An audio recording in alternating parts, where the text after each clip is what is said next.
when it becomes a surprise to them, that's when it hits them and they start backtracking a little bit. So is it important for the boiler to have a sticker on it saying when it was last serviced? Prior to the inspection, I certainly think that's a good idea. I think it gives a lot of confidence for the buyer, as long as it's done right. And here's where it gets tricky. Oftentimes you get someone that comes out and does partial maintenance, meaning they didn't clean the stack. So we go and we open up the damper, and next thing you know, it's all dirty. Well, they didn't clean the boiler. Now they're even guessing, okay, I can't trust the maintenance guy and I can't trust the homeowners. So it can get a little tricky, but as long as they're thorough, they do a full cleaning and there is some history to it. And that's the next part. I think for homeowners, if you put a packet together with all the maintenance and all the upgrades you've done over the last couple of years, it really can lend to confidence building for the buyers. All right. Sometimes it's the first home buyer and they're afraid that the Yes. house is going to fall apart on them or whatever. Yeah. So a furnace is a really big component of this whole The situation. heating system certainly, heating and air conditioning today are very big. Number one, because of the expense. Number two, because people can't picture being in a house without heat or air conditioning. To be honest, I have never had anyone who had had a home inspection prior to putting their house on the market. I am assuming then if the inspector, you know, you've done some upgrades or mechanical repairs to some unit Yes. at that point when you had a home inspector come in, then that could go in your booklet that shows that you maintained it. So then if their inspector says, well, the furnace has maybe 5 more years, Yes. so they have legitimate reason to say, you know what, you have 5 more years on the furnace. I know people who supposedly had 2 years on the furnace and it's 10 years later and the furnace is still running. Right. And with no problems. Right.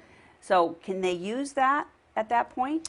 Yeah, what I suggest to people is as they put this packet together, they have their home inspection report in there, and they've gone through all the components and chosen which ones that they're going to make changes to, adjustments Okay. to, maintain, whatever it is, and they put all those receipts in there with an explanation. We chose this, and we didn't choose this because. And you're right. For many reasons, oftentimes a boiler has a manufactured life of, let's say, 35 to 40 years. And it can go 60 years. What makes the difference? Well, oftentimes is it a open system, meaning you're introducing air constantly to it? Do you have water that's more corrosive than not? Okay. So there's a lot of variables involved in it, and manufacturer of the system can oftentimes come into play. And so all of these things are very important when we start talking about a system like the heating system. All right. The next big one would be electrical. Electrical system is a little bit tricky. It's not anything that can usually be maintained. You can do upgrades to it, such as ground fault circuit interrupters and where you're going to place those in the home. Arc fault circuit interrupters, that's the new requirement now for many of the codes in bedrooms and living areas. So do you upgrade the house to that or not? And these are things that you can pick and choose. Once you do that, then it's fairly inexpensive to upgrade Right, those. yeah. And having the electrical panel, the main circuit breaker panel, checked and evaluated, not by a homeowner, either by an electrician or a licensed home inspector, is very important. Okay. Well, here's the loaded question.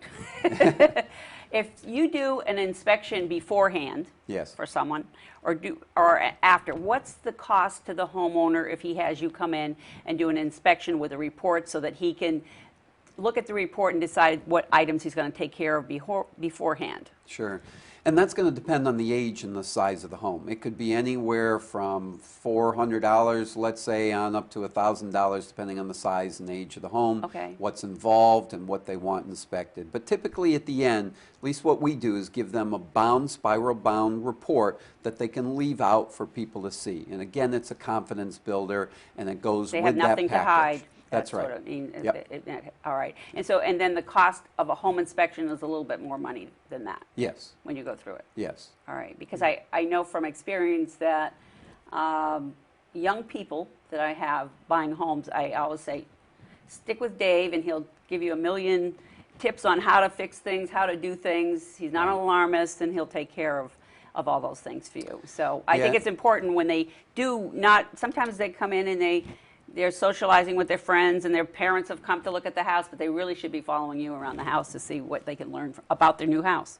Yeah, I like it when people come along with us because then we can educate them and show them what's going on right while they're there. And oftentimes they won't retain it, but that's the beauty of it. We want to be your inspectors for life. And what we do is we consider ourselves your home information center for life. So let's say they've been living in the house 5 years. And I had this a little while ago. A woman called me up and said, "Dave, do you remember my yellow bathroom?" Well, this was 6 years ago. I didn't remember the house, quite honestly. But I was able to answer her question Yeah. and help her out. And that's really what we do. No longer are inspectors just for real estate transactions. We are now there when you've got ice damming issues, when you've got plumbing issues, mold issues, and on it goes.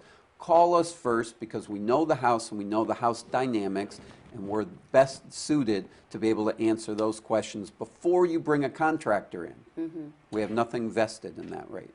Okay. I'd like to talk about two other things, chimneys and roofs. Yes. Do you do the roof? Do Yes. you inspect the roof? All right. Do you go on the roof?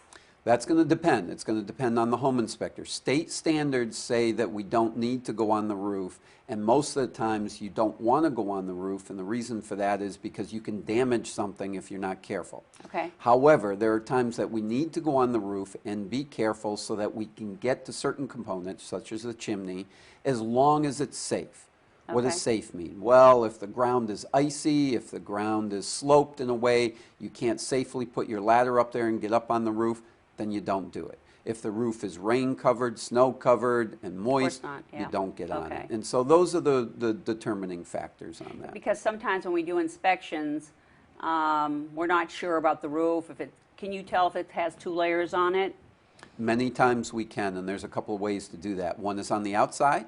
If the shingles can't lift and they've got a drip edge all the way around, then you can't see that. So you go to the inside and you look for double sets of nails, and that tells you that there are 2 layers All right, so there. that's why it's important to get up into the attic also, because Yes. you could see some leaks. Absolutely. That's half the inspection is the attic area.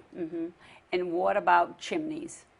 Chimneys will evaluate the best that we can from the areas that we have access to. Oftentimes, if we can't get up to it because it's a steep pitched roof or it's in an angle where we just can't get to it, then we're going to recommend a chimney contractor come out where they can build scaffolding and get up there safely there, okay. and look down it, because the interior liner is extremely important. But we'll look at the exterior Do you point. look at the liner? If we can get to it, we'll look as much as we can from the top side, which only gives you about 3 feet of access. Okay. It's not a lot. Then if you've got a fireplace, you look at it from the underside as well. So you have 2 places you can gain access. It only gives you about 3 to 6 feet of visibility to that liner. But you think you can tell pretty much by that 3 or 6 feet? Typically, you can tell a lot about it at that point. You All cannot right. always tell all the conditions, so that's when we'll recommend, if we think it's necessary, to put a camera down there. All right, and then and that would be a chimney repair person? Correct. And then do you use binoculars to look at the chimney to see if the grouting has to be replaced or needs a new cap, or is that how you do that? Oftentimes, we can do that if we can only see it from the ground. But if we can get to it from the ladder or get right up to it, that's even better. And we can tell a whole lot more about the flashing, about the mortar, about the crown and the liner by getting up to it. So we try to when we can. Did I use grout? I'm sorry. That's mortar. all right. I'm back in the kitchen. What can I say? Yes. Can you tell me about energy audits that are happening through the state? Yeah, geez, that's a good question. There are so many people now that are doing energy audits, and we really have to be careful about what is an energy audit. There are lots of ways that they can be done, and again, there are 2 parts to that. One is the audit itself, and the audit is when they come in and do the evaluation. All right, but who's doing these energy audits? Well, there are some companies that will do an energy audit, and they are an energy auditing company. That's a private sector. Then you can also get them done by the utilities, natural All right, gas that's what I or was thinking. Northeast Yeah, but all right. Utilities.